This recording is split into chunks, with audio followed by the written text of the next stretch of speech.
Okay, so good morning then. Today we're going to go over the examination of the reticuloendothelial system, or what in your textbooks is nowadays often called the hemopoietic system.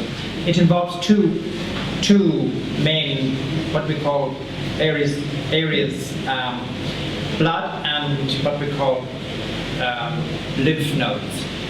So, like all the other systems, it involves symptoms and signs. And we know that the signs will involve the examination, and the symptoms are what we go over, what we ask the patient. So, what are the equivalent symptoms in the reticuloendothelial system? They can be a little bit difficult to remember, but the way I remember them myself is as follows. I ask myself, what does the bone marrow do? And what happens when those things fail? The first one is hemoglobin. And then you ask about anemia. The second one will be neutrophils. Then you'll ask about infections. And the third one will be megakaryocytes. And you'll ask about bleeding. So in summary then, it's going to be anemia, what we call infections, and bleeding. In addition to that, you're obviously going to ask, are there any obvious swellings? Or that will involve lymph nodes, an examination. Sometimes patients will complain of swellings. Liver and spleen, usually they don't complain about, but we want to look at that on examination. And lastly, there is a specialized area that we look at carefully with this system is the skin and the mucous membranes, particularly the mouth and the skin. Now, going back to your main symptoms, what are the main symptoms of anemia? Well, the main symptoms will be tiredness.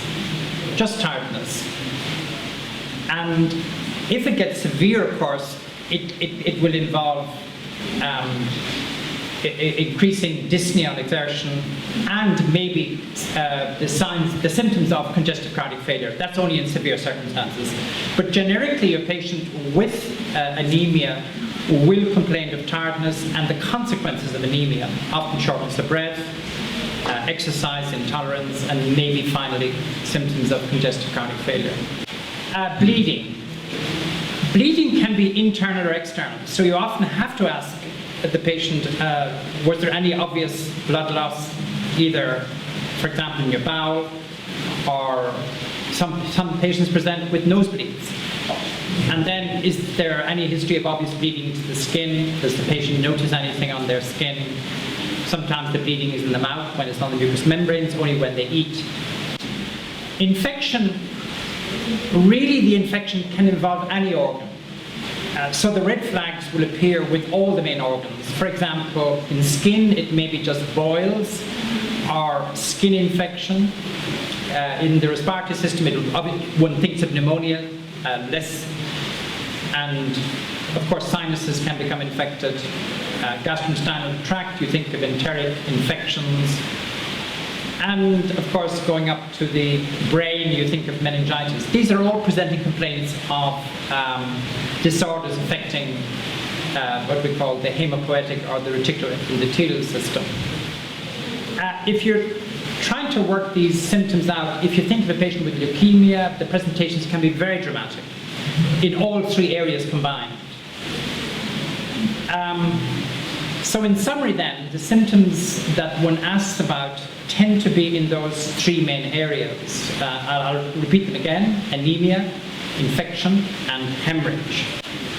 And then in terms of past medical history, family history, social history, drug history, allergies, systems review, you've got to walk the patient through all of those main areas.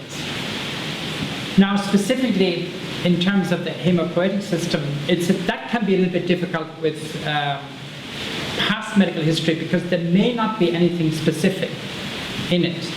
But I can think of diseases like hemolytic anemias that are chronic. The patient would require blood transfusion. Aplastic anemia, they will require blood transfusion. They may have been exposed in the past to a drug like chloramphenicol. That may come out in the past medical history or not. They may have been exposed to some toxic drug through non-proprietary medications that can induce bone marrow disorders. So the past medical history will follow the same lines as you apply for the others. Family history will be hereditary diseases like spherocytosis, or in our community we have sickle cell disease, hugely, and keeps presenting to us. And we also have thalassemia on the coast and in some inland areas. So these would be two examples of where there would be a family history. Social history would involve the usual exposures. For example, smoking causes malignancy and may involve that area. Alcohol is notoriously toxic, particularly with folic acid deficiency, presenting with anemia if it's very severe. So they are all related, and I emphasize that you have to go through them. So in summary then, the reticuloendothelial system involves the three areas we discussed, and now I'd like to go ahead with the physical examination and the demonstration of the examination of the hematopoietic system.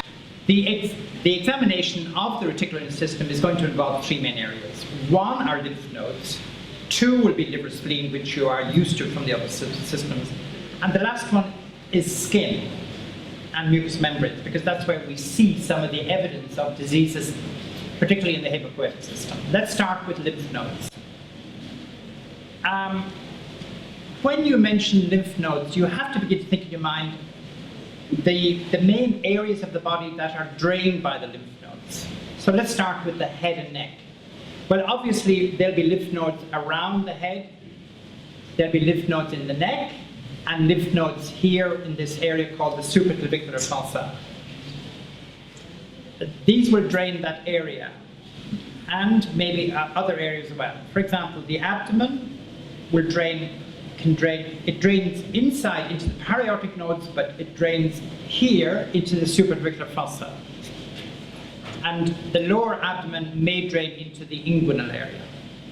The limbs tend to drain into the areas that they logically should. For example, upper limb will drain into the axilla, and lower limb will be what's called the femoral and the inguinal area. So, in summary then, if we're going to examine the lymph nodes, the main groups of lymph nodes are as follows. One is Waldeyr's external ring, which involves the submental, submandibular, preauricular, postauricular, and occipital on both sides. That's Waldeyr's external ring. Another easy way to remember the lymph nodes in the head and neck is the Z-line of Ellis. And that starts with the chin, goes back to the angle of the jaw, goes down on the border of the sternomastoid, and goes back in the supraclavicular fossa. So if you remember those two diagrammatic representation of lymph nodes, you tend to cover most of the lymph nodes in the head and neck.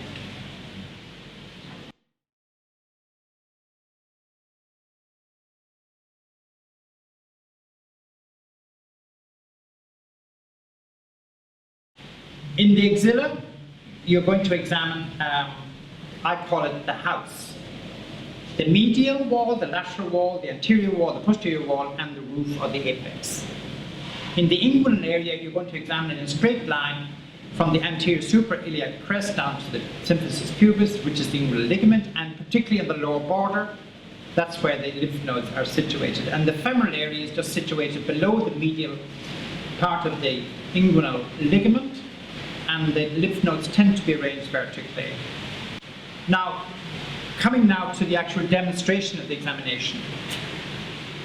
The examination of the lymph nodes in the head and neck start from behind. So we're going to demonstrate lymph nodes. Now, before I demonstrate them, it's good to remind ourselves what are the descriptive qualities we'd like to document about lymph nodes. Well, obviously, their site, then their size. Now, lymph nodes in general should be less than 1 centimeter. It's normal for any of us to have lymph nodes 1 centimeter or less. Technically, in Africa, we like to say the non-inguinal sites, because the inguinal sites may be slightly enlarged for local reasons. So their site, their size, their shape. Lymph nodes are rounded. Their consistency, are they smooth? Is it soft or hard? Is it regular or irregular? Are they mobile or non-mobile? Are they tender or non-tender? And any other quality that you wish to record. So in principle, when you're describing lymph nodes, we describe those qualities. The actual technique of examining lymph nodes is fairly simple. We examine from behind in the following manner. We check the submental, we check the submandibular, we check the preauricular, the postauricular, and you may actually check the occipitals. But I'll tell you later about re-examining the occipitals.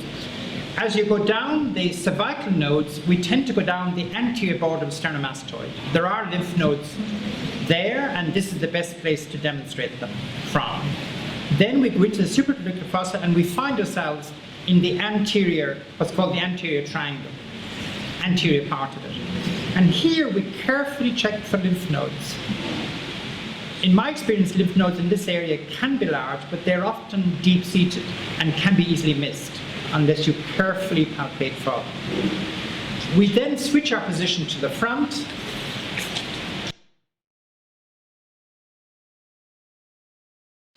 And in the front, it's easier for me now to examine the suboccipital nodes. You remember I hesitated there to examine from behind. Now I examine the cervical nodes, but this time the posterior border of the sternomastoid. And now in the supratrabecular fossa, I examine the posterior triangle. So the ones that are accessible from the, more easily accessible from the front, are the ones I've just described. Now, that usually completes the examination of the supratrabecular fossa, but a word of warning. The scalene node is, if you turn to the right, you can see here that he's got, that's his sternomastoid, that's the, this is the sternal head, and here is the clavicular head. Behind the clavicular head, there is a node called the scalene node. And the scalene node can be enlarged in malignancies, particularly of the stomach, and also the pancreas, and some other diseases. You miss it unless you check for it, because it's a deep-seated node behind the sternal head of the sternomastoid muscle. And that the sign for that is called Trousseau's sign or Virchow's node, when it's associated with those pathologies I've mentioned. Coming to the axilla, you have a right axilla and a left axilla. Starting with the left, if you just hold my hand, so you grab the patient's left hand in your left hand, and with your free hand, you just abduct the shoulder about 30 degrees, nice and relaxed. So these muscles are relaxed.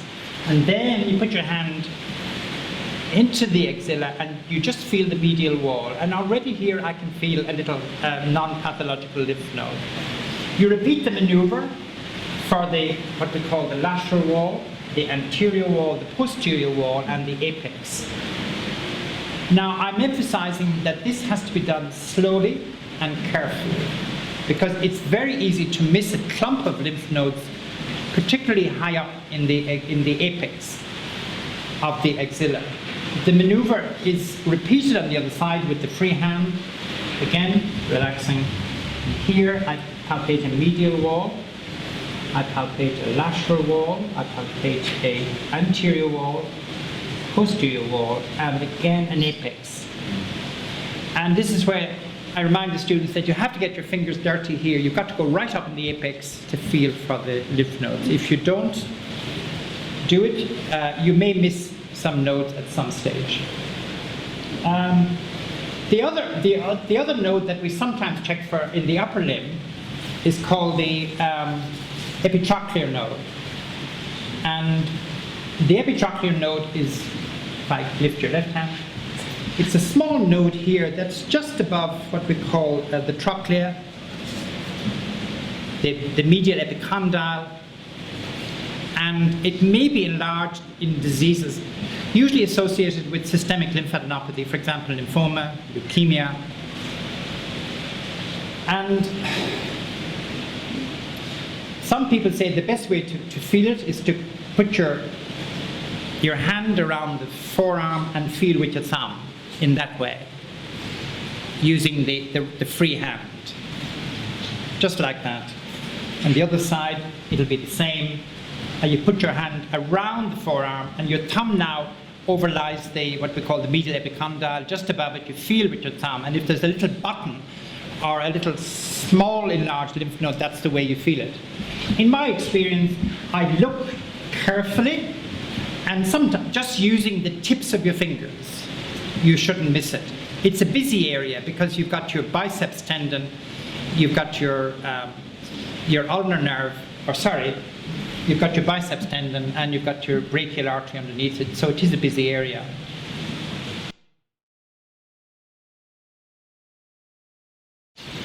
Now, that really should complete the examination of the lymph nodes in the head, neck, and upper limbs. The part that is remaining is the inguinal area and the femoral area. Just to remind you that you have to palpate it in the same manner, and usually the lymph nodes are enlarged longitudinally, parallel with the lower border of the inguinal ligament, and that's the best place to pick them up. I emphasize that it's not unusual to have some lymphadenopathy there, especially in people who work in the fields because of chronic infection in their feet. But for all that, they have to be examined. And to do that, you have to put the patient lying flat, expose their genitals, their genital area, the inguinal area and the femoral area, look first and then palpate. In our community here, the commonest cause we see is Kaposi sarcoma with inguinal or femoral lymphadenopathy. The femoral lodes just lie in that little triangular area, which is where the great saphenous vein is going to dip to go in and pierce the fascial layers and join the femoral vein. It's just below the midpoint of the inguinal ligament, and the lymph nodes tend to be more vertical in that position rather than horizontal in the inguinal area. Just to remind you that the inguinal area, they tend to drain the genitalia. Occasionally we see diseases in the lower abdomen, like tuberculosis of the posterior peritoneum, presenting in the inguinal area. But in general, they tend to reflect systemic disease and diseases in the genital area, and of course, diseases in the lower limbs, the lymphadenopathy in that area.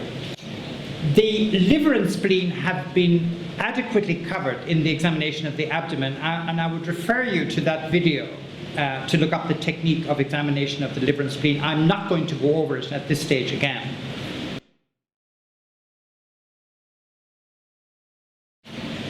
So that leaves one final part. I did remind you that there are 3 parts of the examination: 1 lymph nodes, 2 liver and spleen, and 3 is skin and mucous membranes. And you may make a mistake unless you look for it. The skin, of course, what am I looking for? You're looking for signs of big bleeding, like ecchymoses, patches of subcutaneous bleeding, purpura, which are they're large, they're usually a centimeter or so in size, and then ecchymoses, which are small pinpoint areas. They may occur on the skin, sometimes we see them on the nails, even on the hands, the flank areas. But one area that is most sensitive is the oral cavity. And what do we look for in there? Well, we can look for signs of bleeding or signs of infection, and we can even see leukemic infiltrates in gums with gum hypertrophy.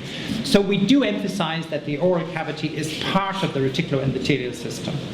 You need to use a good torch to look at the oral cavity. Open your mouth, and you need to carefully look at the gums. So let me just look here. There's no hypertrophy, obviously. And then I look at the palate and inspect the hard palate, the soft palate, and look for any obvious abnormalities. And then get the patient to protrude the tongue, put your tongue out, and then put your tongue up to the roof of your mouth, and look under it, look at the frenulum. And you're looking for any of those 3 things we mentioned: infection, bleeding, or what we call leukemic or cancer infiltrates. In our environment here, we're the home of Kaposi sarcoma, so we frequently see Kaposi involving the palate and involving the oral cavity. And we may also see some other stigmata like infection, for example, Manila or thrush. The final area to look at is the fundus. And I would remind you that this is an area where we frequently see hemorrhages in leukemia and or disorders where platelets are low. By that I mean less than 20,000 and probably bleeding by the time you're below 10,000. Now, in summary then, I think we've completed a brief, I should say, examination of the reticuloendothelial system. What are the take-home messages? Well, the take-home messages are that the symptoms are a bit non-specific. They're overlapping with the other systems we've done, but you have to group them together and ask them as a group, or you may miss something. And I've gone over them at the beginning of the lecture. The second thing is that the examination involves the three main areas: the lymph nodes, the liver and spleen, and of course the skin. And we've demonstrated each of those to you this morning. Lastly, reticuloendothelial disorders are very big. If you look at the disorders that cause lymph nodes, then there are many. For example, you've got all the infections. Tuberculosis would be a good example. And of course, then you have the malignancies, which there are many: leukemias, lymphomas, and the other causes, any cause of lymphadenopathy, metastatic tumors. And don't forget that you do get lymph node enlargement in chronic, what we call connective tissue diseases. Sometimes it can be rheumatoid arthritis, it can be lupus, or what we call the other main connective tissue diseases. So the causes of lymphadenopathy are many. And if you include liver and spleen, then we are the home of hepatosplenomegaly here. We live with the big chronic infections, for example, schistosomiasis and leishmaniasis, although it's not in this area. So malaria, of course, chronic malaria is used to be one of our main causes of splenomegaly. And I've already emphasized the hematological malignancies. So we don't have to go far to get a list of diseases that involve the hemopoietic system or the reticuloendothelial system. So I'll conclude then with those few remarks. Thank you.